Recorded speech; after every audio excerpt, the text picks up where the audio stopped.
Halo teman-teman, apa kabar? Semoga semuanya dalam keadaan sehat ya. Kembali bertemu dengan saya Supriyatni di channel Supriyatni 86. Pembahasan kita kali ini adalah tentang FR SKB Pedagogik untuk semua guru hari yang ke-7. Nah, sebelum lanjut, saya ucapkan terima kasih bagi teman-teman yang sudah subscribe di channel ini. Dan bagi yang baru gabung di channel ini, jangan lupa klik subscribe dan tekan tanda loncengnya untuk dapat notifikasi video terbaru dari channel ini. Nah teman-teman, ini adalah FR hari yang ke-7 tanggal 7 September 2020 tentang kompetensi pedagogik. Nah, bocoran soalnya yang pertama itu tentang teknik penilaian keterampilan. Kemudian yang kedua tentang kewenangan satuan pendidikan dalam penilaian. Kemudian yang ketiga, penyempurnaan kurikulum 2013. Yang keempat, karakteristik silabus. Terus yang kelima, perkembangan teknologi dalam pembelajaran. Kemudian yang keenam, penyusunan perangkat pembelajaran. Dan yang terakhir itu tentang yang ketujuh, kaitan silabus dengan RPP. Oke, kita langsung ke soalnya ya. Soal nomor 1. Perhatikan gambar data penilaian berikut ini. Itu ada KD, praktik, produk, proyek, portofolio, kemudian nilai akhir atau pembulatan. Nah, kalau dilihat dari tabelnya ini adalah penilaian keterampilan atau KI4 ya. Di situ KD-nya ada 4.1, 4.2, 4.3 dan 4.4. Kemudian ada nilai praktik, ada nilai produk, proyek, kemudian portofolio. Berapa nilai P, Q, R, S secara terurut. Nah, kita ingat bahwa untuk penilaian keterampilan, untuk nilai akhirnya ini adalah dari praktek, produk, proyek, ini kita rata-rata. Ya. Tetapi kita lihat pada KD 4.2 di situ pada praktik ada 2 nilai. Yang perlu kita ingat, dalam K13 untuk penilaian keterampilan, jika ada 2 nilai dalam satu penilaian, misalkan penilaian praktek, di situ contohnya ada 2, 66 dan 75, maka untuk nilai yang diambil adalah bukan rata-ratanya, tetapi kita ambil nilai yang tertinggi, yaitu 75 ya. Jadi kita lihat yang A, karena hanya satu berarti P itu 87. Kemudian yang B kita ambil yang tertinggi 75, berarti jawaban yang benar adalah B dan C. Kemudian yang berikutnya yang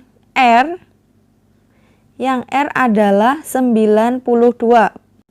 Nah, kita lihat yang S itu 75 dan 82.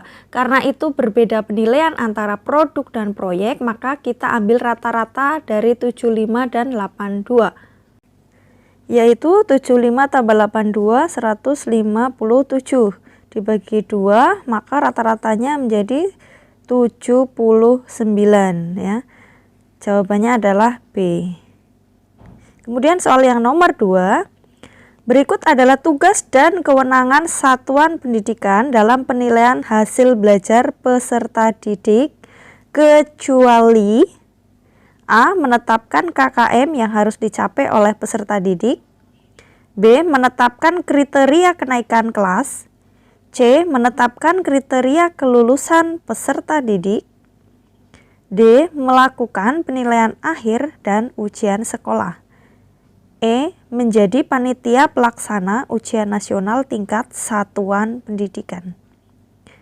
Nah, kalau lihat dari pilihannya dari semuanya ini mirip-mirip dan hampir mendekati betul. Tetapi di sini kita cari tugas dan kewenangan satuan pendidikan ya.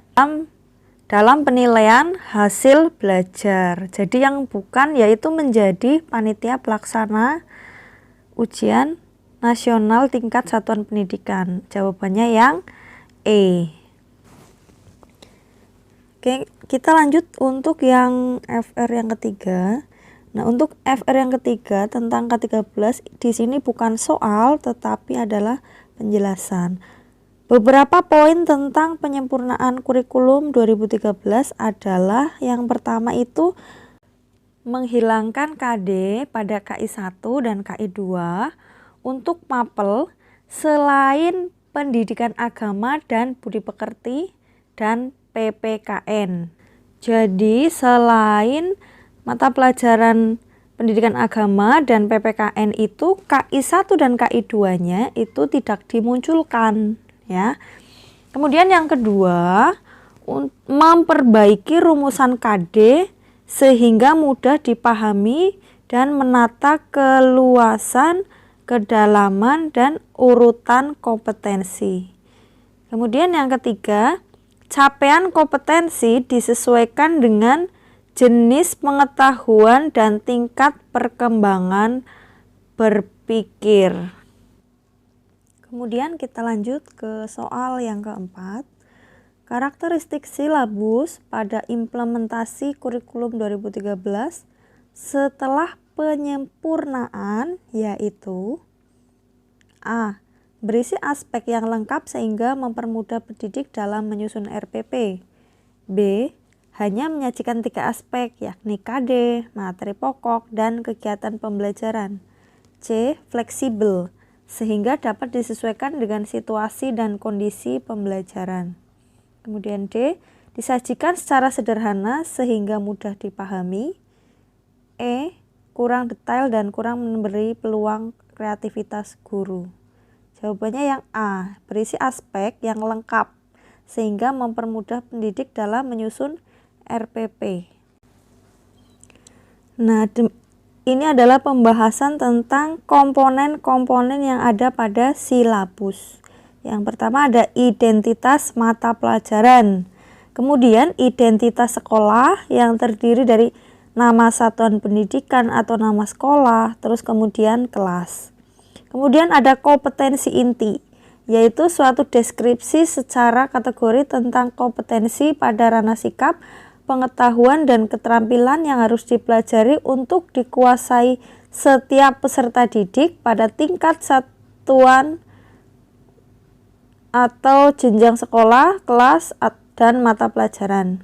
Kemudian kompetensi dasar yaitu kemampuan spesifik yang meliputi aspek sikap, pengetahuan dan keterampilan yang terkait muatan atau mata pelajaran.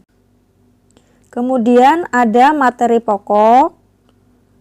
Berikutnya kegiatan pembelajaran, yang kemudian penilaian, alokasi waktu, dan yang terakhir sumber belajar. Lanjut soal yang keempat.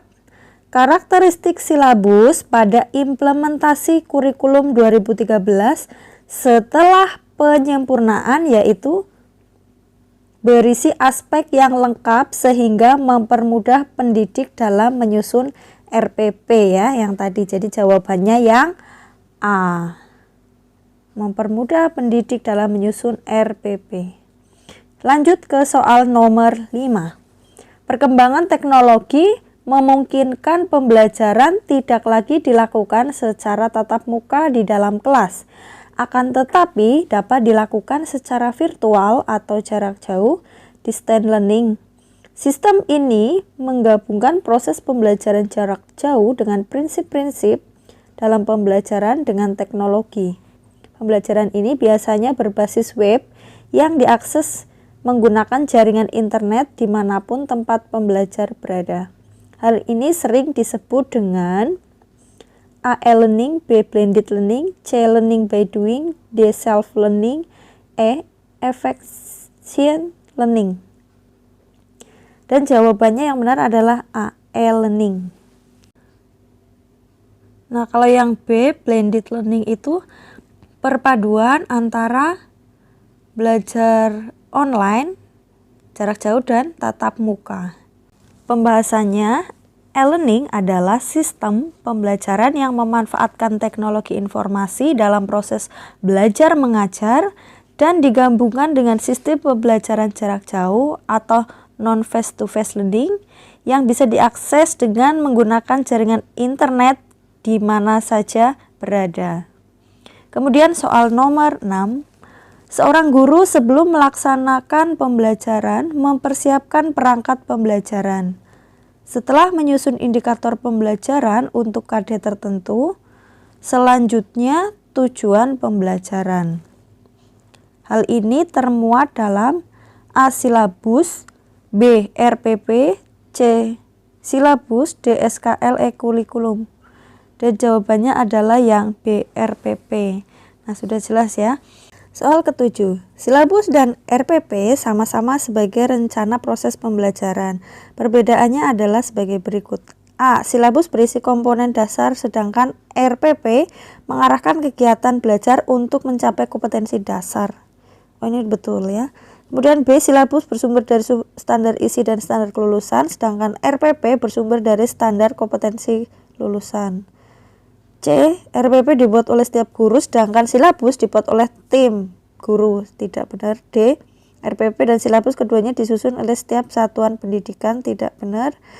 E. Silabus berisi rincian kegiatan pembelajaran, sedangkan RPP berisi pendekatan nilai hasil. Salah ini ya. Berarti yang benar jawabannya adalah yang A. Jadi perbedaannya, silabus itu berisi kompetensi dasar atau KD, sedangkan RPP itu mengarahkan kegiatan belajar untuk mencapai kompetensi dasar yang ada pada silabus tersebut. Seperti itu. Di RPP sudah tertuang KD, tetapi lebih spesifik ke kegiatan belajar.